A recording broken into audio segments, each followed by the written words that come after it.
What's good, party people? This is Food in the Woods. I'm According to Woods, and he is former U of MMA champion Pius Inalalobo, better known as Voodoo Maximus.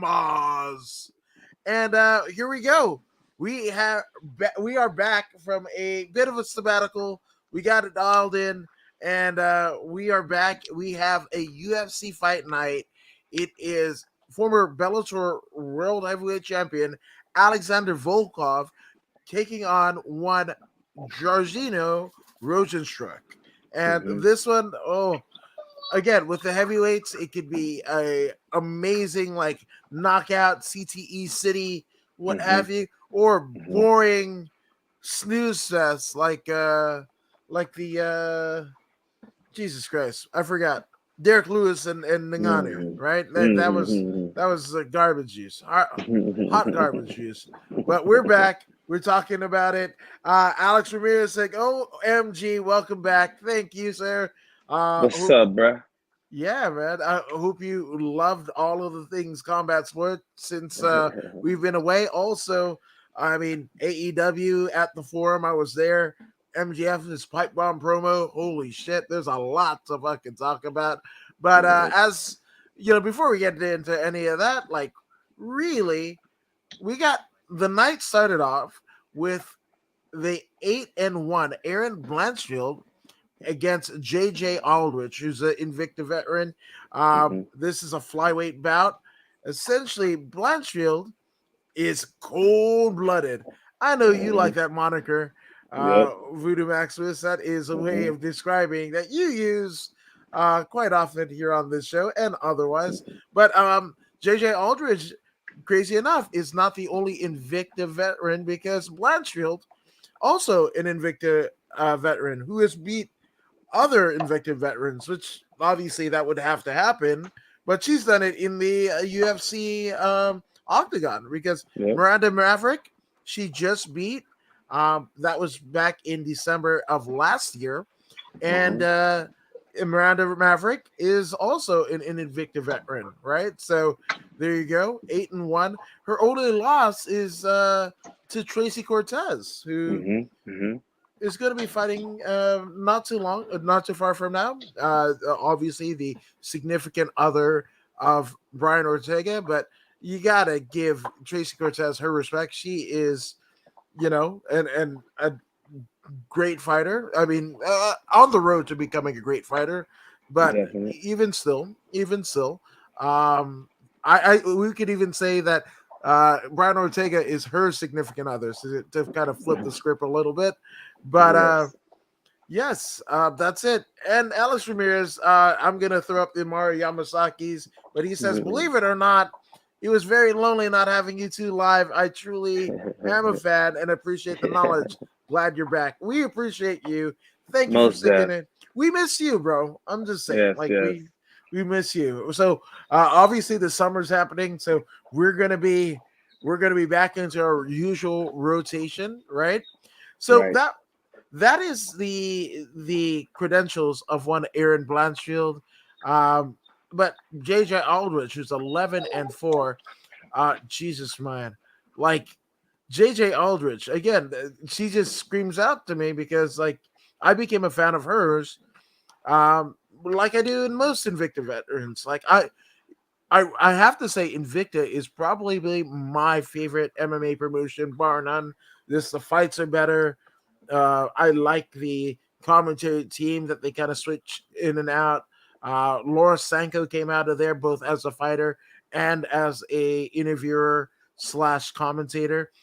It's great. Sharon Knapp, Julie Kedzie, the whole team of Invicta. I just dig them so much. But we're talking JJ Aldridge, man, and a Invicta veteran. She's got wins over Danielle Dynamite Taylor, Poliana Viana, Lauren Mueller, Courtney Casey, Vanessa Little Monster Demopoulos, Jillian Savage Robertson. Jesus Christ. And then again, she was on the Ultimate Fighter season 23, losing to the eventual winner in the finals, Tatiana Suarez. Right? That was back in 2016. man, I don't know how this is going to go. I want to say, like, I'm leaning just the veteran experience of Jj Aldridge. I want to say that she's going to win by split decision, but when you look at Erin Blansfield, right, that Victoria Leandro fight, she got a head kick knockout. She got a Americana submission in CFFC, majority decision against the now former UFC roster member Kay Hansen. So I want to say JJ Aldridge by split decision, but what say you? Hey man, it makes sense that you call a split decision because these two women have the caliber expected in pretty much, let's say, the type of output that we're expecting for this particular match, these two ladies, the type of output that we're about to receive is going to be much more worth more than our investment. This is potentially going to be a fight of the night type candidate here because we have two women here at high level. One is older, more experienced, yes, Jj Aldridge, and the other, Erin Blanchfield. Blanchfield brings that new dynamic style, that complete dynamic package is what she brings to the table. Though she's only 8-1, she is ranked number 17, and that right there says a lot. Less fights, ranked higher. Is it possible that Aldridge is on the way down, and this Erin is still climbing on the way up? We're about to see on Saturday. However, this is going to be a very good matchup. I'm calling possible fight of the night candidate already. This particular fight has that potential. So you call split decision. I see your split decision. This is worthy of a 50-50 pick. So you can't lose with either one of these picks right here. Either way, it's going to be an exciting match. So I'll go Erin Blanchfield by split decision as well. I like it. And Mick Mac, our friend whose birthday is today, with our friend from from Australia. He's one of our friends from the Eric Bischoff After 83 Weeks podcast, but he says, is it Mighty Maximus? No, it's Voodoo Maximus, right? And what time is it there? It's about 11:20 p.m. on a Thursday night. He says over there it's beer o'clock, 4 p.m. Friday night here. So wow, yeah, Australia. That it's in the words of Men at Work, it is the land down under. That's right.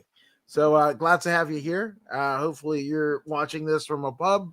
I'm just saying. Yeah. Here's to you. Here's to you. Now, our second fight of the night, we have the 13-5 Andreas Micheladis going up against. I'm getting pop-ups all over my screen for Batman, but Rinat Rinsadov. Yeah, Rinat Fakdov.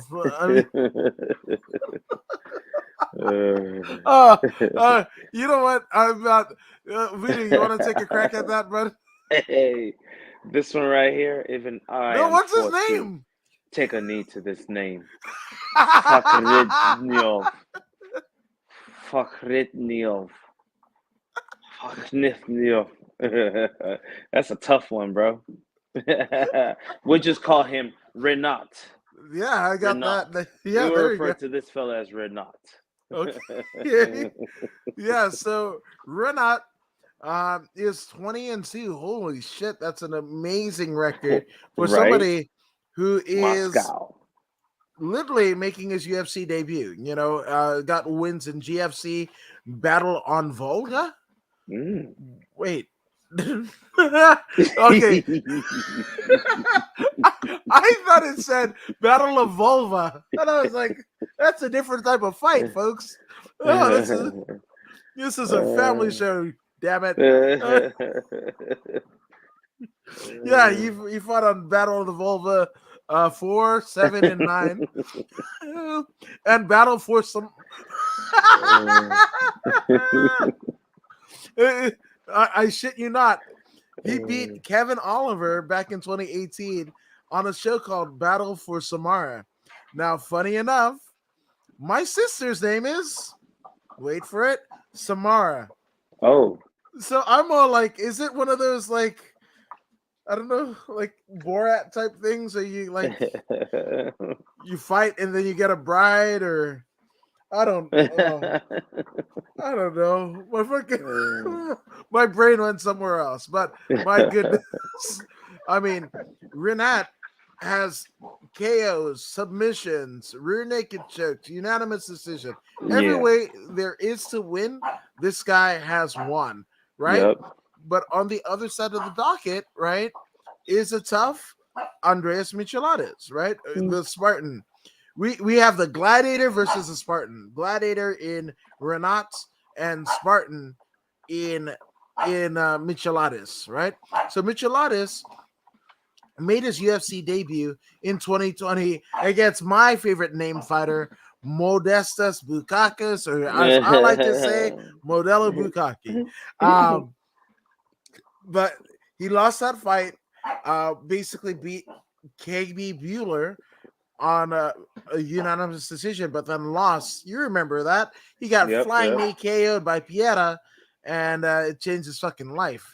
But he's trying to make good of it. He's trying to make it even in the UFC, a 2-2 record in the UFC with this fight with Renat.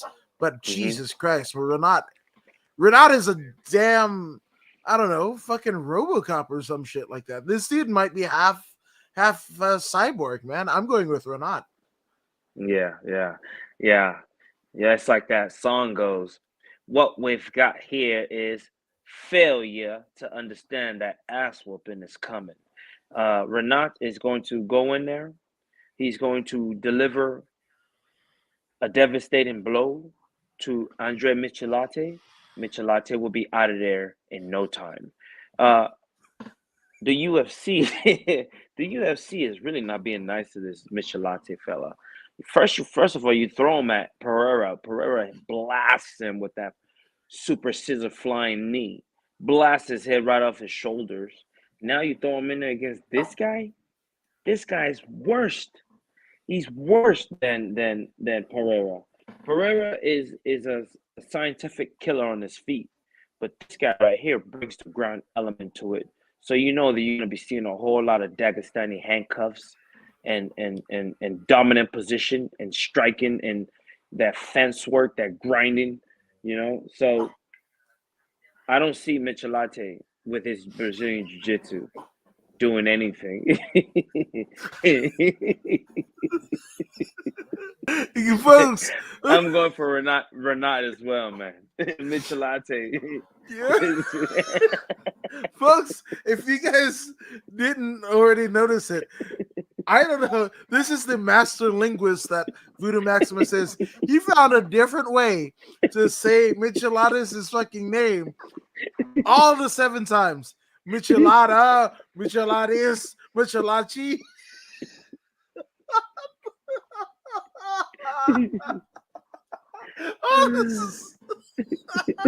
Oh, yeah, but I mean, this is a unanimous pick. Renat's nothing against the Greek. No hard feelings. No hard feelings. I like Leonidas. Which is John Laurinaitis? Yeah. People power. This is Sparta. Oh no! Oh god! So there you go. But holy shit! Talking about fights of the night, this is a guy that you and I are both fans of. He made us quickly go unnoticed, but one Zalgas Zumagulov, 14-6. But he's a flyweight just punisher, right? In the UFC, you know, it's kind of up and down, right? It's been Raulan Paiva lost unanimous decision. Then that Amir Albazi fight, unanimous decision. But when he fucking hit that standing guillotine choke on Jerome Rivera, holy fuck, man! Like, it was almost like he was a damn magician, man. He fucking just standing guillotine. That's exactly what it means, right? It's standing guillotine, right? But then he got KO'd by Manel Cap in the first round. So he's one. I mean, as much as we love Zalgas, right? The fact of the matter is, if he doesn't win this fight, he might be punching his ticket out of the UFC, right? And we like this dude, but he's got a tough customer in the nearly undefeated Jeff Molina. So looking at Jeff Molina's record, 10-2 for Molina, right? El Jefe is a Glory MMA guy. He is training with James Krause and Zach Cummings, a litany of other people. I mean, I know Megan Anderson is there. There's so many.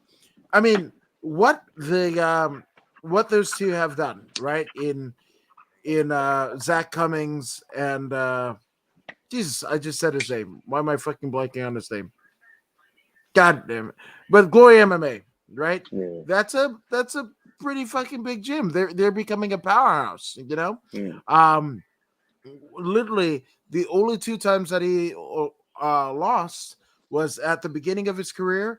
A rear naked choke defeat from Stephen Merrill, and then Nate Smith at Victory FC. Fight Night Coco Key, which I don't know what that even means. Fight Night Coco Key? The fuck? Is it a key made out of chocolate? Is it Coco? Key. Is it the Coco Cabana? Or is it the fucking? You remember Jane Goodall's monkey Coco, the gorilla? Is it Coco's key to unlock the fucking treat? Is it? Is it Coco Cabana? Is it Coke Cabana? Is it? I mean, is it the girl that I knew in the 5th grade? Coke. What's your name? Coco Key. I mean, I don't know what the fuck to make out of it. But in any event, Jeff Molina, after that loss to Nate Smith, he basically has gone on a tear. Wins over Chance Camacho, Joey Scalin, Joey Estrada. He beat 2 Joeys back to back. Yeah. Right? He KO'd both of them. So I get their fucking name out of my face. Fuck all of the Joeys. I'll take on all the Joeys. And he does it back to back. Then Johnny. He goes from Joey to Johnny and rear naked chokes Johnny. Right? And then maybe you give him motherfucking chance. But no. Because he beats Chance Wilson by rear naked choke. He might be one of the people that carries carries water, right? When you're on a camel, because he could be a porter. He beat Kenny Porter, Jacob Silva, not to be related to Anderson Silva, Ali Orating, Daniel Da Silva, not Da Silva, but Da Silva. He basically KOs. So Jeff Molina has been on a tear since his 3rd fight in professional MMA. I'm gonna pick whoever you don't pick, and that's no disrespect to you, but like I feel like going with our dude Zalgas Samagulov. My heart is there, but Jeff Molina makes a pretty strong argument why it should be him coming away with the victory. Zalgas has this thing that's working for him. However, in his last matchup, I watched it disappear. That armor of invisibility was taken away on this. I can't remember who he fought, but that person was able to piece him up real good, not let him get. Whoa! It was I think it was Car France. I believe it was Car France. France had against. No, it was Manal Cup. Are you sure it wasn't Kai Car France? Yeah, for Zalgas, right? Yeah. Yeah, no, it was Manal Cap. Manal Cap fucking KO. Yeah. KO'd him in the first round. He clowned him. Okay. So the dude with the weird ears. Yeah. This guy Jeff Molina has the potential to replicate that very easily. I see him doing it, and since that door has been open, the question is: has Zalga's been able to close that door, or is that back door still open? As long as that back door still open, Jeff Molina has potential, has the ability to execute that same blueprint to beat Zalgas. Stick and move. You know what I mean? Don't engage him where he's comfortable. Keep him at the striking, and I believe Jeff Molina will be able to pull that off and win this one by unanimous decision. I like it. I like it. Now, this one could also be a fight of the night, at the very least, a performance of the night, because we have former King of the Cage bantamweight champion Johnny Kid Cavembo Munoz, who we had on the Gym Crashers podcast. Uh, great dude, great dude. I think I already know my pick, but I'm gonna give you some stats, right? Okay. So he's 11-1, right? Beat Jamie Simmons via rear naked choke on the undercard of the Derek Lewis Cyril Gahn fight. But then lost his UFC debut against Nate Maness, right? Beat Ian King via rear naked choke. I mean, he's got wins. I mean, he's basically pieced up everybody that the King of the Cage threw at him, and everybody's like, oh, it's King of the Cage. It's not LFA or RFA or now up next of fighting, right? Like it's not Right. any of those. But who are some of the names? Who are some of the names that have held King of the Cage gold? Right, we're talking about a Thor Skanky. We're talking about a Quentin Rampage Jackson. We're talking Ronda about Rousey, Ronda Rousey. I almost want to say that at some Daniel point, Cormier. yeah, Daniel Cormier. At some point, Dan Severn. Hmm. At least he fought there. Yeah. Anderson Silva, like The the Sacramento badass. What's yes, that I boy's mean, name? The Sacramento guy with the booty chin? oh God, fucking Faber, Uriah Yeah, Faber. Uriah Faber, yeah. Him too. Yeah. So I mean, Legends. the fact that uh Johnny Munoz has basically tore through everybody that promotion threw at him. That should tell you everything you need to know, right? How badass Johnny Munoz is, right? But speaking of badasses, we got Tony Gravely. Tony Gravely is a scary, scary dude. And if anybody's like, oh, people, you can't have knockout Power. power, yeah, in the lower weight Speed. classes, yeah, no. Tony Gravely is it, man. Uh, basically sent Anthony Burchak. That's a friend, So it kind of hurts my heart, but it's a good win for him. But he basically pieced up Anthony Burchak and sent him away from the UFC for the very second time. Lost to Brett Johns, but Ray Rodriguez he beat on the Dana White's Contender Series. Chris Mutino, the motherfucker that just takes shots all day. That guy, Gravely has a win over him. He basically KO'd him, right? Where Chris Mutino, right?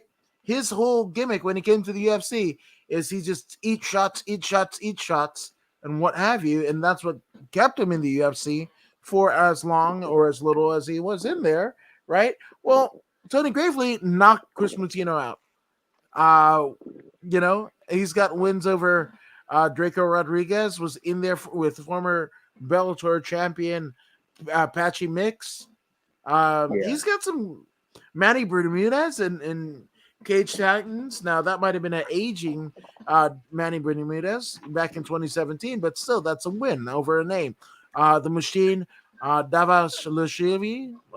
Yeah, I said that. See that 10 times facts. That's not gonna happen. Uh, Ricky Bandejas, who's a Bellator, He's good. I like that dude. yeah.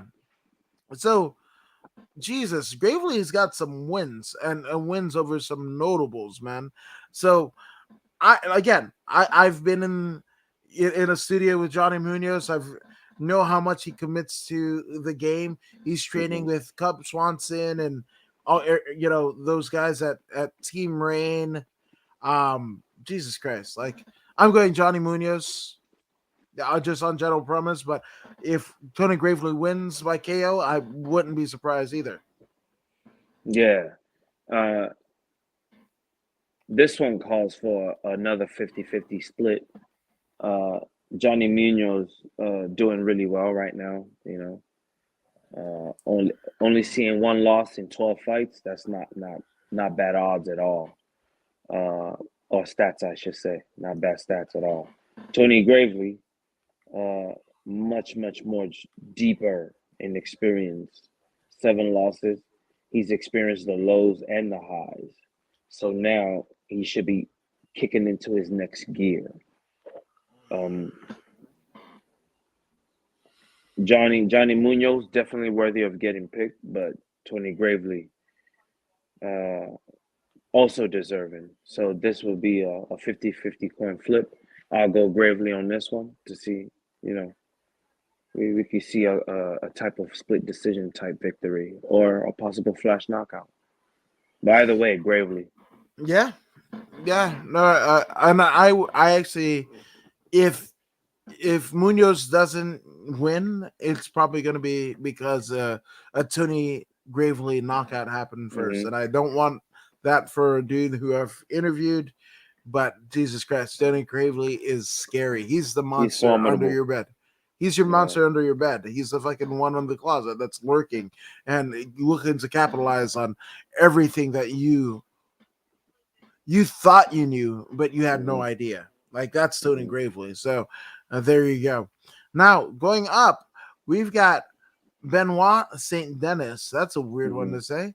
And Saint he's Denis. St Denis. Saint But Denis. just on general premise, saying Benoit, that's a weird one.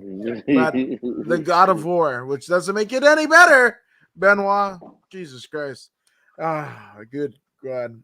Um, but as wins over, a lot of the Brave Combat Federation notables, right? He beat Al- I'm gonna go with Alcatraz Ramos. I know that's not it, but Alcatraz Ramos.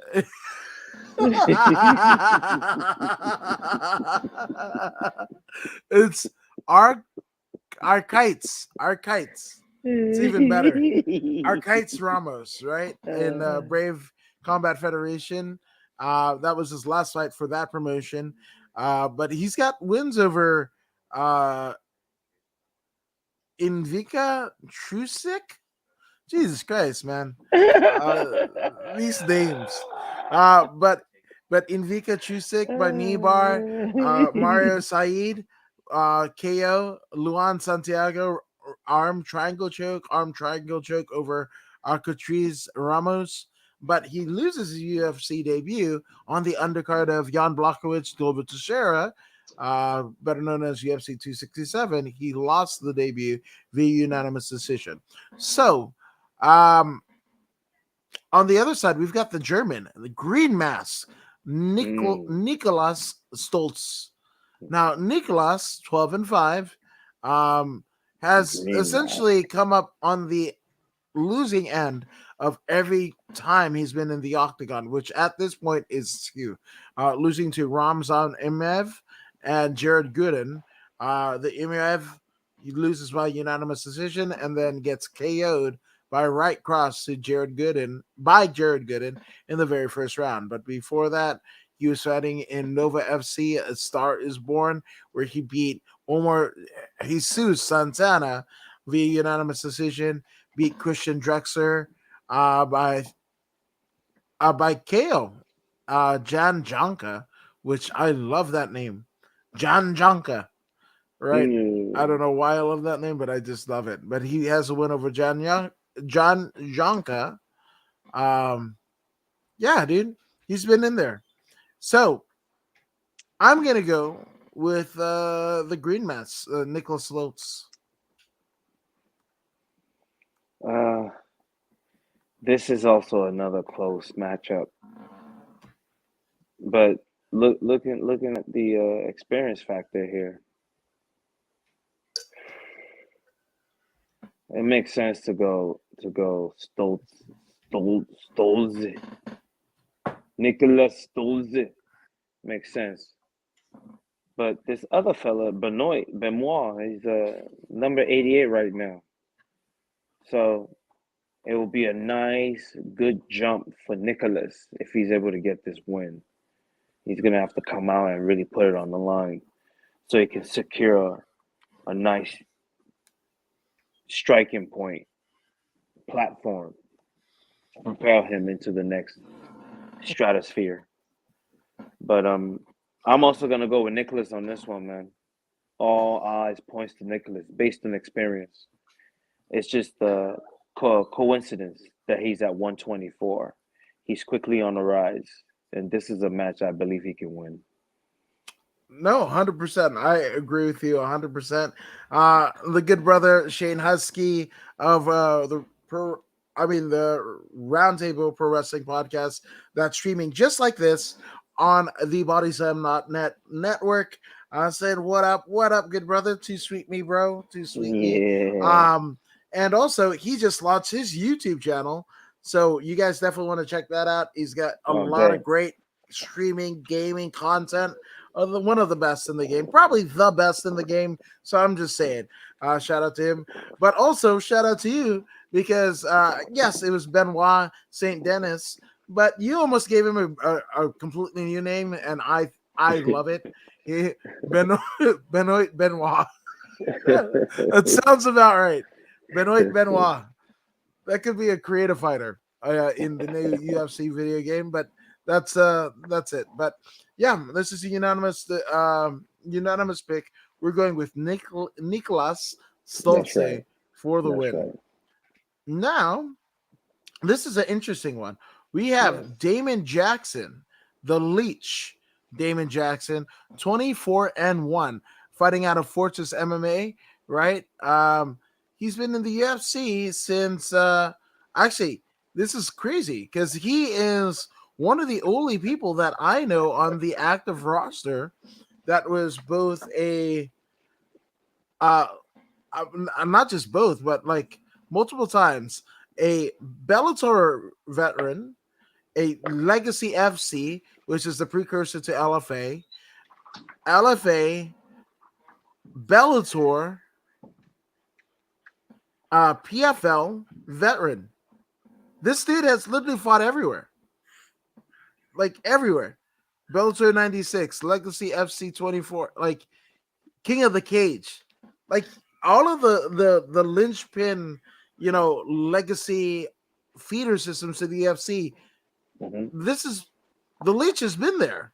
Yep. It's amazing. Starting his career back in 2009 as an amateur, turning pro in 2012. This is actually his second go in the UFC because, way back in the day, he basically lost to Yancy Medeiros, right, at UFC 177, right? Mm-hmm. And then he had a no contest with Ronnie Jason. You remember Ronnie Jason, the Brazilian dude who fucking had the Jason mask? Yeah, Jason mask. Yeah. Then a decision loss to Levan Makashvili, right? That sends him out of the promotion. Fights Levi Moles at the undercard of Legacy FC 61, right? Then when Legacy FC merges with RFA and becomes LFA, he basically has a rear naked choke victory over Charles Cheeks III. Yeah, that cheeky bastard. Yeah, he won over Charles Cheeks III, right?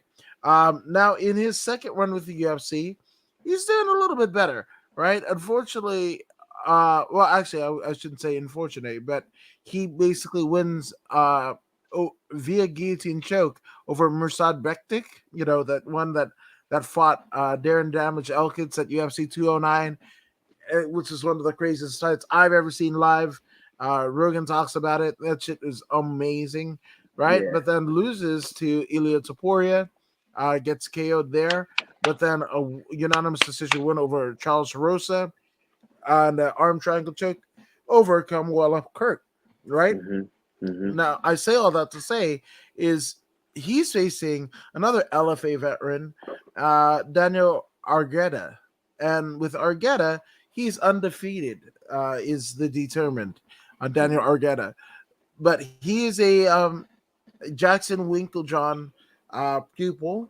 He Mm-hmm. made his like UFC debut on the last season of the Ultimate Fighter, and when he didn't win the Ultimate Fighter, he basically went to LFA to kind of ply his trade and was basically undefeated in terms of his LFA career, right? And obviously, we're not counting the loss to Ricky Torcios because Mm-hmm. that was an exhibition fight in the Ultimate Fighter house. So Mm-hmm. this one is very interesting because you have Damon Jackson, who has like a plethora of experience, literally in every organization that has been prominent in the last 5 years, right? Or Mm-hmm. at least three of them: Bellator, Mm-hmm. PFL, even King of the Cage. There's like five promotions that he has in his back pocket that he's fought at, and you know was able to make a hell of a career at this.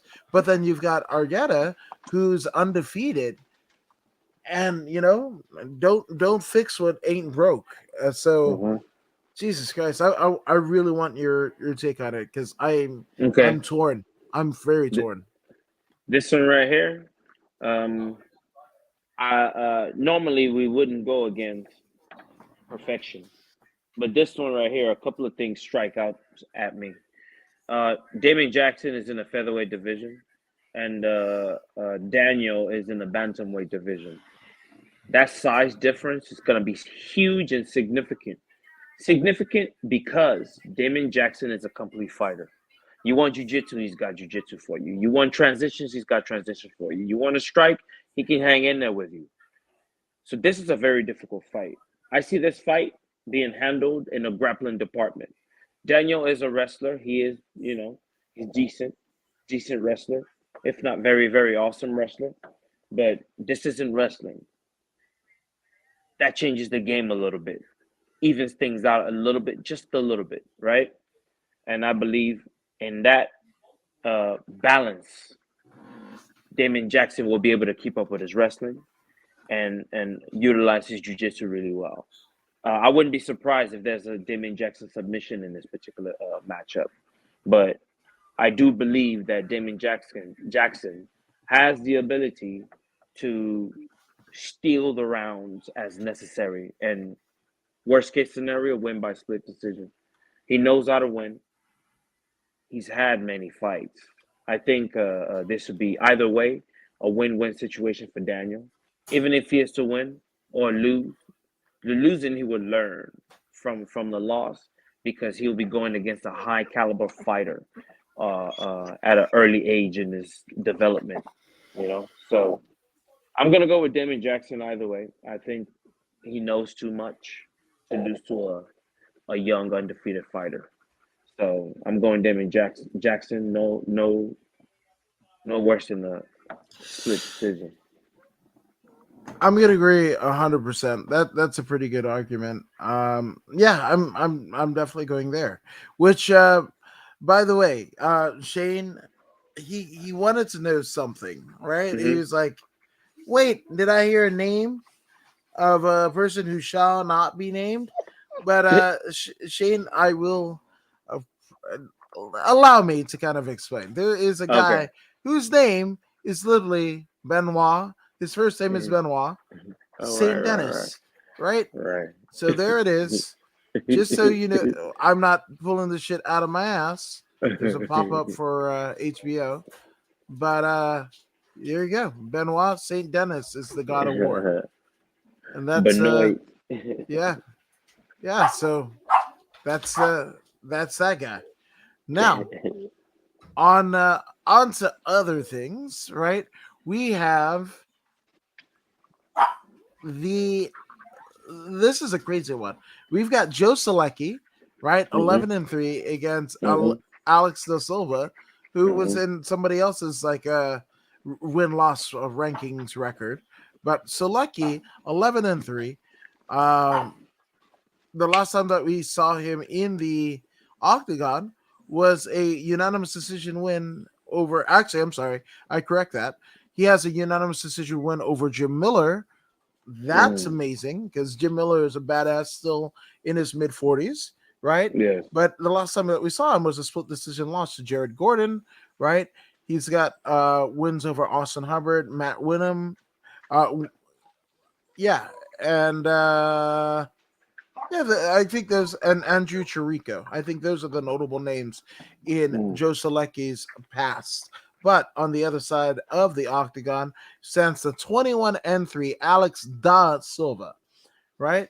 When we go with Leco, Alex da Silva, unfortunately, he's kind of been up and down in his UFC career, right? We lost to Brad Riddell the last time that we saw him in the octagon, but then he beat Rodrigo Vargas via unanimous decision back in 2019. Then lost to Alexander Yakovlev on the UFC on ESPN +7 via guillotine choke, right? And then had a more than a couple fights in Brave Combat Federation and Asperia FC, as well as Serbian Battle Championship, right? So that is the Silva. So we got both the Silva and Joe Salecki. Just for kicks, I'm going with Salecki. Unanimous decision. Yeah. This one right here, Salecki's really, really good. But this Alex da Silva kid, I've seen him fight before. He's worthy of a mention. I can go 50-50 on this. Okay. Yeah, this one right here, it's got potential to go either way. But Salecki, I know Salecki is very good, and he's higher in the rankings too.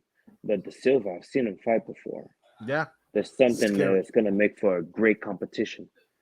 The possibility of a dangerous event, like a knockout or something significant like that happening, the possibility is much, much higher in this particular matchup. Somebody's gonna get slept or strangled. Yeah, no, 100%. And I mean, long term, that's not a great thing for them or the people who love them so dear, like their families or whatever. But for fight fans, this is, this could be a sleeper hit of the night, and cool shit happens when there's a sleeper hit. So there you go. And Husky. Shane Husky 518, where you can follow on Twitter right there. He says, "Thank you for the shout out, Adam." Of course, brother. Yes, just uploaded the first episode of NWOW,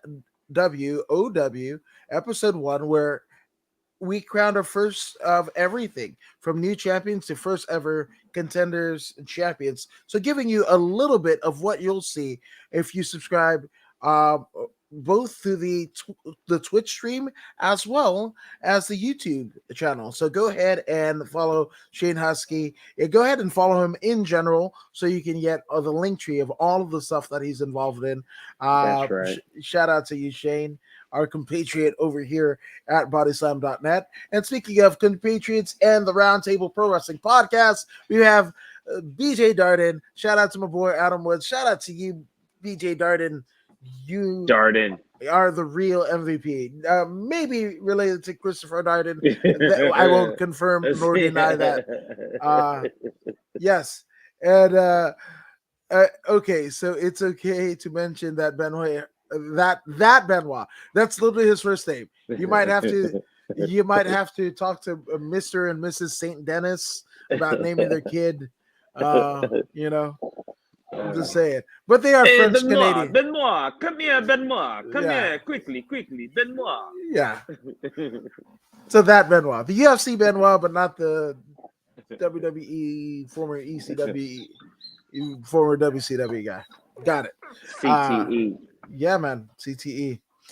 You guys kick ass, bro. Love you guys. Love you too. You guys kick ass. Go ahead and again, if you subscribe to bodyslam.net, you are going to not only be subscribed to Voodoo in the Woods, not just according to Woods, but also the Roundtable Pro Wrestling Podcast that features two of the guys right here in the chat in BJ Darden and Shane Husky, as well as the mixologist, the chemical mixologist, Julian Smith. and a litany of amazing content.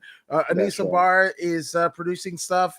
We've got Tea in Tights podcast over in the UK. It's just Yeah, all over. We got some stuff. So thanks for the support, guys. Right. But that's speaking right. of support, Jesus Louises, um, Felice Herring, right, has had a lot of support. Uh, she's one much like Shayna Baszler. Mm, The little bulldog is one of the pioneers of early day women's MMA, right? mm-hmm, Starting her mm-hmm, career way back in 2005 in a kickboxing fight. Um, that was the Moodlin fight night back in 2005, where she got a KO win over Lisa Wells, mm, right? And after that KO win, that happened in 58 seconds, mind you, of the very first round, she doesn't compete in combat sports for another 4 years. And when she does, she enters MMA from kickboxing to MMA, and then she loses her first two fights to Iman Achal for at Ultimate Warrior Championship, Ultimate Warrior Challenge. I stand mistaken, and mm-hmm, then a loss to Valerie Kulwa at mm-hmm, Fighting Organization. But then on the Florida Regional circuit later in the year, she beats Michelle Gutierrez, which that punches her ticket to Bellator, and she beats Jessica Rakosi, another um, overlooked name in women's MMA history, mm, but she was there back in 2010s. Right, this is when uh, Ronda Rousey was still fighting on Strikeforce Challenger Series, mm-hmm, and mm-hmm, Jessica Rakosi and Marlos Cohen and Gina Gina Carano, like all of the mm. there's so many women that paved the way, and Felice Little Bulldog Herring is one of them. That's Um, right. as is Barb Honchak, which um, Felice Herring has a win over, right? Yep. Another name, another friend, but Nick Dolly Rivera Kelnock, who Felice Herring beats literally in 2011 via unanimous decision, a loss Mm-hmm. to Carla Esparza before Carla was Champ. an Invicta champ or UFC Mm-hmm. champ. And then they kind of reconvene back in the Ultimate Fighter House, some years later. It's just crazy to see the record of Felice Herring because you see literally the history of women's MMA in the Mm-hmm. wins and losses in the organizations that she competed in, right? So I'm definitely like team Little Bulldog, right? Mm. But Jesus Yeah. Christ, uh, Karolina Kovalkiewicz, Mm-hmm. 12-7. Jesus Christ, she's a scary individual. Even Mm-hmm. though, and it's so scary, right? Because funny enough, this is actually a rematch because she actually beat Felice Hearing via split decision in Mm-hmm. 2018, right? Mm-hmm. And that was her last win. Uh, then she goes on to face a former, well, at the time she hadn't become UFC champion, but Jessica Andrade, right? Mm-hmm. And Mm-hmm. then she also loses to former Invicta standout Michelle the Mm. Karate Hottie Mm-hmm. Watterson, loses Mm-hmm. via unanimous decision, loses to Alexa Grasso, loses to Xiaonan Yan, and loses to Jessica Penne. But that's the thing about it. Carolina is such a dynamic fighter, right? Fighter. Didn't say personality, but Mm-hmm. fighter. That again, she is on a 5 fight losing streak. Many other people would have gotten cut. Not Carolina. So I'm just saying, they see something in her, they being the UFC brass, that Mm-hmm. a lot of us don't, right? Mm-hmm. So this is a fun one. This is either a chance of redemption for Felice Herring because Felice has been away nursing injuries on the mend, right? and one would Mm-hmm. say that she's on the twilight of her career. And then you have Carolina, who's literally fighting right for her place in the UFC. You can be, you know, 0-5 in your last five fights, but you can't be 0-6, right, in the Mm-mm. top organization in the world. So I, I'm actually gonna go with Little Bulldog, Felice Herring, a unanimous decision. I mean, I would say split decision victory. Mm. I see why. I see why. And uh, this Carolina, I've seen her take some serious, serious damage. The one that stands out to me the most was the one from who was that? I think Andrade. Andrade Mhm. clipped her and dropped her in a savage way. Uh, and there was another fight. Her eye got damaged. You could Yeah, I see. remember that. Yeah, Oh yeah, yeah. yeah, yeah, man. So she's taking a lot of significant shots, and for the company to keep her on the roster is because they admire her warrior mentality that keep coming forward. You know what I mean? Trying to get a win. They appreciate that because it's appealing to the eye, right? But on the same token, she's taking a lot of shots. Just like you said, 5 fights, losing streak, but they keep her on the roster. Respect to the lady, I guess. Respect to the lady. I hope she's recovered to the point where those previous injuries don't hinder her performance. You know, she's beaten Felice before, and you tend to have more confidence when you've won before. And another thing that falls in her favor is Herring is not a youngster growing, rising in um, Experience. performance, experience, and performance. She's more has already peaked already, and is starting to either slightly fall or stagnated. Uh, Carolina has that mental edge and the jujitsu to drag the fight to the ground and possibly get a submission. If not, dominant control on the ground, winning by split decision. Yeah, that could absolutely happen. So good skill to both ladies. We'll see. Most deaf. But you've got Carolina. I've got Felice. We'll Yeah. see what happens. I like it. I like both picks. That's amazing. But speaking of amazing, we got Alonzo Menafield, 11-3 record. That dude, again, his fight. I can't even remember what fight it was, but that was one of the first ones in the empty arena, the Five Yeah. Star Arena in Jacksonville. And I was like, Hmm. oh my God, they hit so hard, right? And I think it was Alonzo Menafield's fight that kind of brought that up in me, right? So Hmm. Alonzo Menafield has been in there with Ed Herman, Fabio Chenarts, uh, Vincent Prue, Devin Clark, Mm. Paul Birju Craig, Vinicius Mora, um, uh, Deshaun Buttright, Bryce Ritani Co.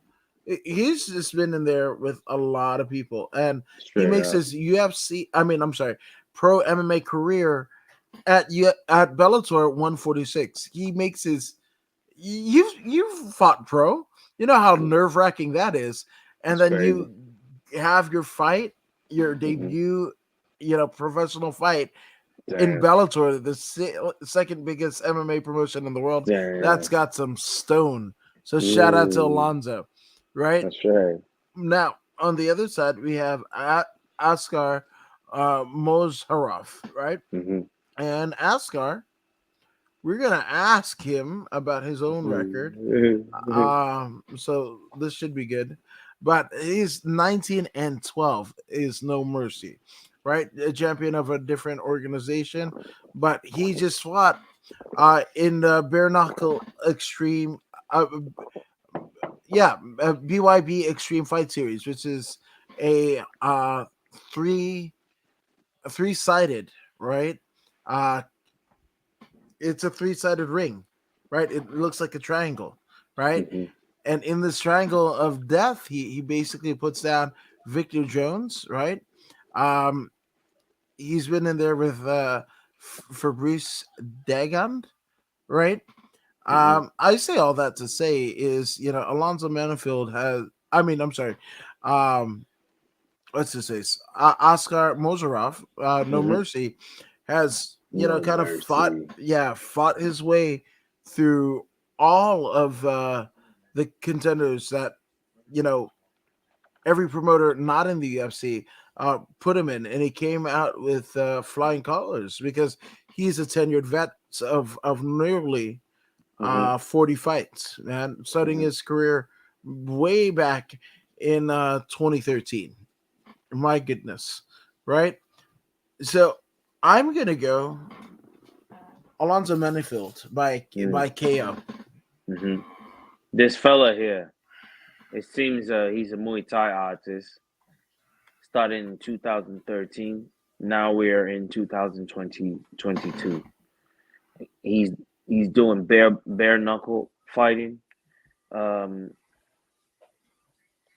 he just wants to bang. Let me bang, bro. Let me bang. He just wants to bang. He just wants to get it on. So if Menafield can come in there and introduce a complete mixed martial arts game plan, he's got the explosive speed to nullify Ascar, bring him to the ground, and hopefully control the match and win by split decision or even unanimous decision. I'm not sure as to what Ascar has to offer in regards to grappling, but he does have a record that shows most of his losses come to grapplers and being submitted. So if Orlando could implement this game plan and utilize grappling instead of striking, he'll do well against Ascar and shut him down, Yeah, even get a stoppage. So I'll go Alonzo. I'll go Alonzo. I like it. I like it. Yes, and Shayna Baszler, obviously one of the four horsewomen of MMA. Never forget. And Mick Mac says Michael Buffer, or he says Michael Buffet is in my city that weekend. If Michael Buffet is in your city that weekend, I say grab an extra plate because you need a lot of plates to fucking eat at the buffet with That's right. Michael. So I'm just saying. Uh, and he also says, "Is it cold there, Voodoo? You look cold." Oh man, it's not so cold. It's nice and warm. I just like to wear my hoodie always, always with my hoodie. Always, always. But speaking of always, man, this one I think is going to be. And you don't want to keep on saying fight of the night or anything like that, but this is a featured fight. We got Yes. the 10-4 Odie Osborne going up against Zaruk Adashev, who's 4-3. Adeshev. Do you think? Adeshev. Look at his perfect hair. He's traditional type human being. Look at his hair. You see his hair in that picture? Yeah, It looks like a traditional hair piece type thing. So there must be a discipline in him. You know what I'm saying? mm-hmm. Oh, So he's a combat sambo kickboxer. Combat sambo. That's that thing Khabib does. Combat sambo. You know what I mean? Putin too. So yeah. He's been knocked out by counter rights by Tyson Nam. He's been unanimous decision. Uh, he's been rear naked choked. Doesn't seem to me this Zaruk has enough experience to really show me something that's wow. You know what I mean? But on the other hand, his opponent, he's well Seasoned. well exposed, well seasoned. He's bringing something to the table that the other fella doesn't have, which is experience. They're both young.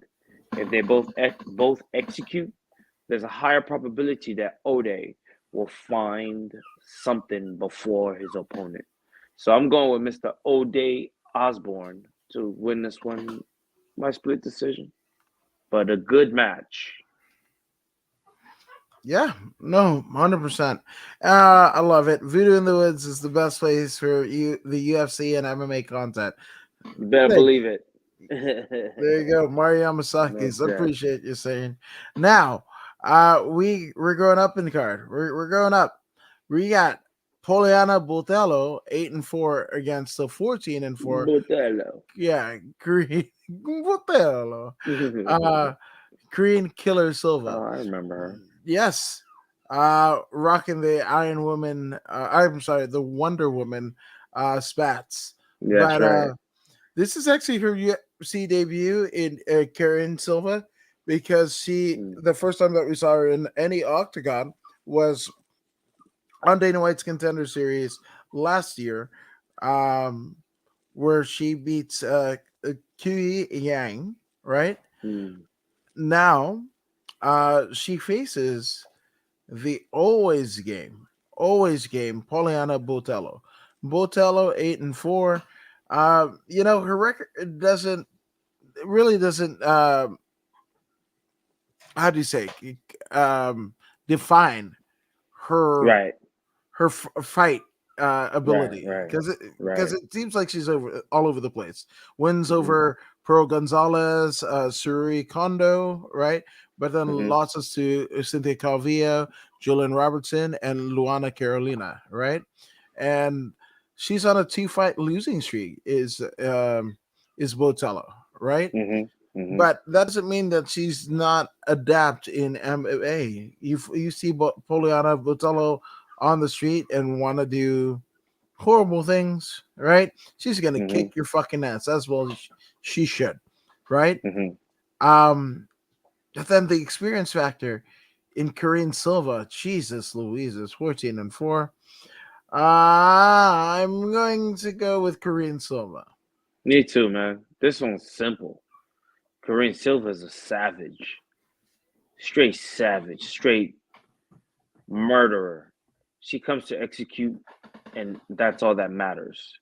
Uh, First round defeats, most of her matches. First round armbar, first round heel hook, first round knockout, first round knee bar. She lost that one though. Second round triangle choke, elbow, second round, armbar, first round, punches, first round, armbar, first round. She likes to get in there, get the job done, and go.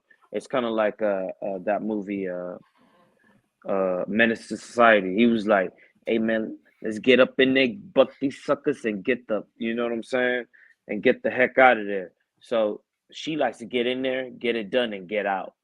Uh, Poliana, I remember her last matches weren't that impressive. Seemed more like an amateur when the way she was defeated. So Karina, the ferocity and the complete package that she's bringing, both striking and submission game, I think she's going to overwhelm Poliana and defeat her, stop her no later than the second round, if not the first. Yeah, I mean, you've got a point. You've got a point. So this is Team Silva all the way. Nothing against Botello. Heck, if you're a fan of Brazilians or Brazilian yourself, you'd be like, oh, there's two Brazilians fighting each other. So, Mm-hmm. you know, Which is rare too. exactly. So can't be too mad at this. This is just purely skill. Now, speaking of skill, we got somebody who, over the course of this show that you and I both became aware of. That is one Mike Trezano, the lone wolf, who is 9-2, has wins over Violet Bob Ross, Luis Pena, Joe Good one. Giannetti, not related to Marty Jannetty. Yeah. Yeah. He's an Ultimate Fighter season 27. cast member, right? He's a Bellator veteran where he beat Mike Otwell via under choke back in Mm-hmm. 2017. A Ring of Combat competitor as well, and veteran, I should say. Mm-hmm. Uh, and his only losses are to Grant Dawson, which happened on May 18th, 2019. And the most recent fight that he had in the octagon or anywhere else against one Hakeem Dawodu, and Mm-hmm. that was a unanimous decision loss for Mike Mm-hmm. Trezano. Mm-hmm. Now, on the other side, we have Lucas Almeida. Almeida is 13-1, darn near perfect. All right, with his only loss coming by way of Dana White Contender Series, where he loses to Daniel uh, Zellhuber Mm-hmm. via unanimous decision. But Mm. um, yeah, he's fought in Jungle Fight, which has been the benchmark of opening the gateways to Brazilian fighters, and farming them to go to the greener pastures of UFC and Bellator, respectively. Right. Mm. Mm-hmm. So that this is this is a weird one, but I feel like I'm going with Lucas. By third round KO. Mm. I'm not very familiar with these two fellas, but a matchup at 145 pounds, it's going to be pretty exciting. This is why they were chosen to be in the position that they're in. Fight number 12. You can tell that it's going to be fireworks. So, because of what we're about to witness, I will go with the opposite of your pick, and I will pick this Mike Trizano because this one's going to be popping. I have a strong feeling about it. There you go. In the words of NSYNC, "Dirty Pop, Dirty Pop, can't stop." I would say it. But can't stop, won't stop. We are at the co-main events of the evening. We have the undefeated Mobsar Ivalev, right, going against Dan 50K Ige. Let's look at Mobsar at first. I mean, there's not much to say other than the fact that any MMA promotion has put in front of him, he's essentially demolished with almost no little to no remorse. Right? Hmm. He starts his career back in 2014 at during the M1 Challenge 53. Right? Hmm. Remember M1 that was co-promoted by Fedor Emelianenko, and one of the Yeah, reasons why he doesn't come M1 to the Global. Yep, and one of the reasons Hmm. why he doesn't come to the UFC because he was getting paid more with M1. Hmm. So Hmm. you can't hate on that, It only right? makes sense. Yeah, 100%. If it doesn't make dollars, it don't make sense, right? But he's been in the UFC since 2019, and with it, he's beaten Sung Woo Choi, Enrique Barzola via unanimous decision, Mike Grundy via unanimous decision, Nick Carney Lentz by split decision, and Hakeem Dawodu via unanimous decision. Now, on the other side, we've got Dan 50K Ige, which, for your name to be 50K, you've only gotten one 50K bonus in your life. Now, I've gotten no $50,000 bonus. So I will put that out there. But I think it seems a little bit pretentious that you're 50K, but you don't fight like a 50K. You fight like you're at the Dollar Tree, right? Um, but he actually has. He's been in there with Calvin Harris. I mean, I'm not Calvin Harris. That's the DJ. Calvin Qatar and Josh Emmett and Chang Sung Ju, better known as the Korean Zombie, Green right? Wins over Zombie. Gavin Tuck. Yeah, wins over Gavin Tucker, Edson Barbosa, Mirsad Bektik, A Kevin beautiful fight Aguilar. against Calvin Yeah, Cater, Jesus Christ. But right? I'm actually gonna go with the other fighter in Movsar Ilvalov, man. You damn right I'm going with Mavzar. He's he's Hey gonna man, wrestle that's the fuck every out of fight town. that we've seen this guy in, man, he has been a complete individual. Whichever the path of least resistance is, he seems to be an expert in every transition that he goes for. He's been caught in many submissions, and he's always found a way to escape. This man is a special breed, one of a kind. They don't come around very often. He is this close into entering free flow at will, you know, just by his ability to escape vulnerable positions. The dexterity in his body makes him move like a jellyfish through difficult situations. And a fight against Dan Ige is a very good fight for him to test where he's at currently. Dan Ige is no joke, not a pushover, but I believe the young man will have an answer based on his team. His team is the key behind his success, but he himself is wise enough to listen to the corner. He actually listens to what they're telling him. So that makes him that much more lethal, his ability to listen. So, not that Dan Ige doesn't listen, I'm not saying that. I just feel a stronger chance with Mavsar Ivlaov winning this match.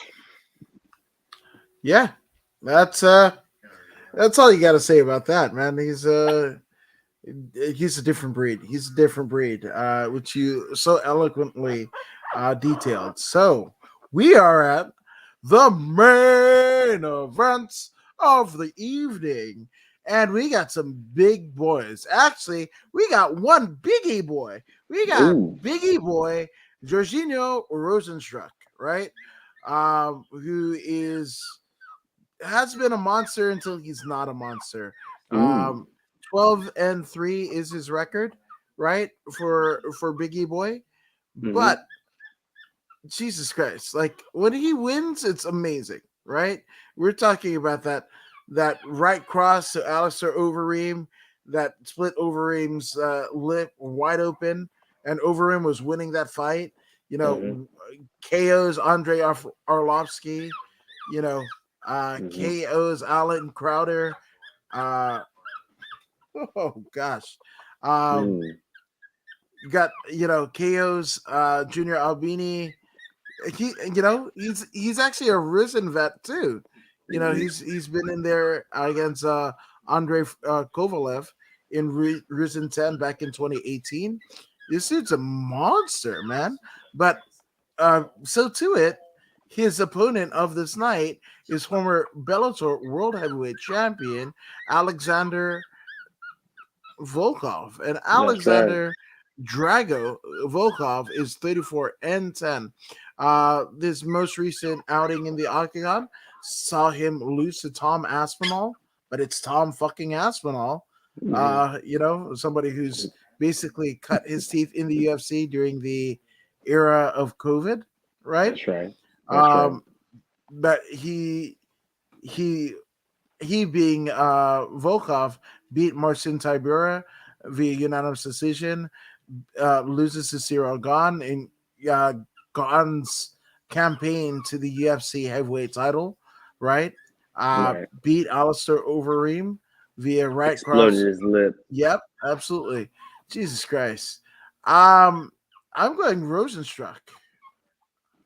I'm Um, that feels right because Volkov, with all the wrestling prowess he has and everything like that, he's notoriously a slow starter, mm-hmm. right? And Mm-hmm. in the now, obviously, I'm not bringing up the fight that Rozenstruik had with Derek Lewis because I never want to see that fucking fight again, right? But with that all being said, it like Volkov Volkov doesn't. It's almost like he's got a fucking cement in his feet or whatever. He's not quick to punch, right? He doesn't have a whole lot of first round knockouts, right? Like, if any, right? It's all round 4, round 3. You can't wait to build momentum when you're in there with a guy like Rozenstruik, who's dangerous. You think you're winning the fucking fight, you might actually be winning the fight, and then he fucking does some shit to split your lip, and that's all she wrote. That's So right. I'm going with Biggie Boy. And I'm not mad at that, man. Biggie Boy, from the opening bell to the very last bell, he carries power throughout the entire matchup. He's okay to go 25 minutes. He's not out of shape. He's a very calculated fighter. When he throws with meaning. And when he lands, he shuts your lights out. Um, Ask Alistair Overeem, and you will understand. Volkov is a very good fight for him.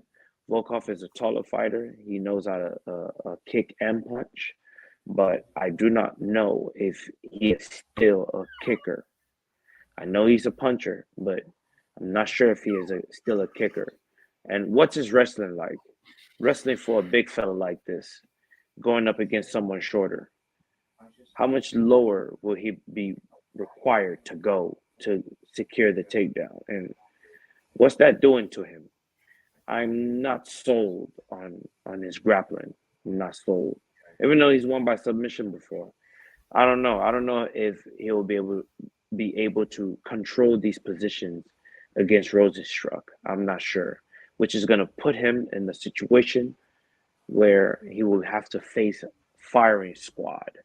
Jairzinho Rozenstruik will be the firing squad, and he's going to have to duck and jive and counter if he's able to. Otherwise, he will go to sleep no later than the 4th round. Yeah, man. Dangerous game of cat and mouse that happens when you're in the heavyweight division. I'm Mm-hmm. just saying. So, and Voodoo, uh, like, he's a lean main fighting machine. Uh, you just need some Rocky music in your background. I think there's copyrights that prevent us from doing that, but I see where you're going with that. I'm sure we can find some, YouTube license free music that can sound like Rocky. But Yeah. speaking of Rocky and the fucking I forgot my Rocky reference, but we're rocking. We're rocking right the fuck out of here. Rocking and rolling. Right, rocking and rolling. We are back.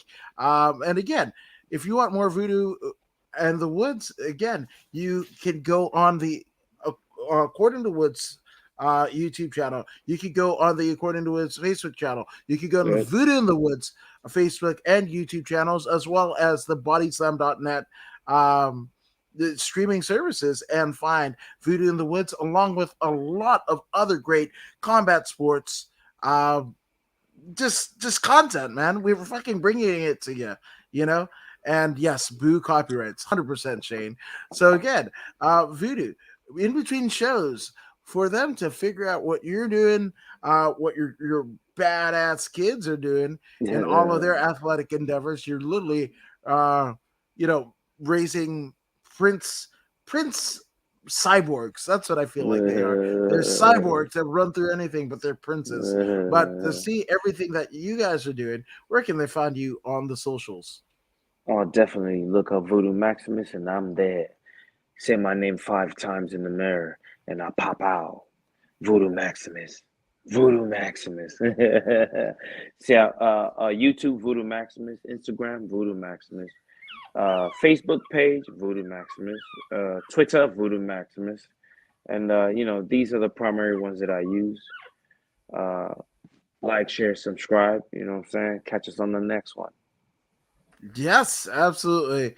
And Mick Mac says, "Don't go already. Parting in such sweet sorrow." And You have a question? Do you have a question?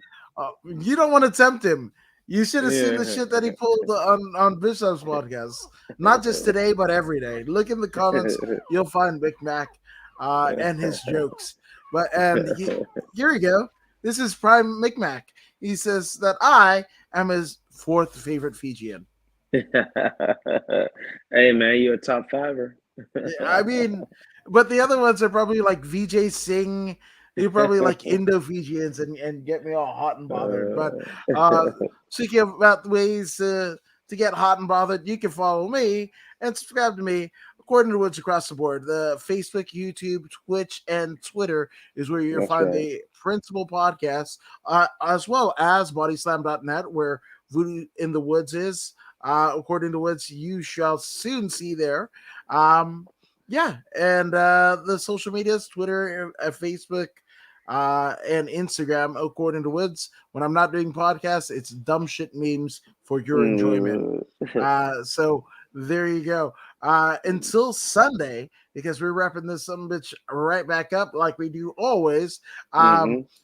Until Sunday, you guys have a kick-ass week, and we will see you later on Sunday with more Voodoo in the Woods.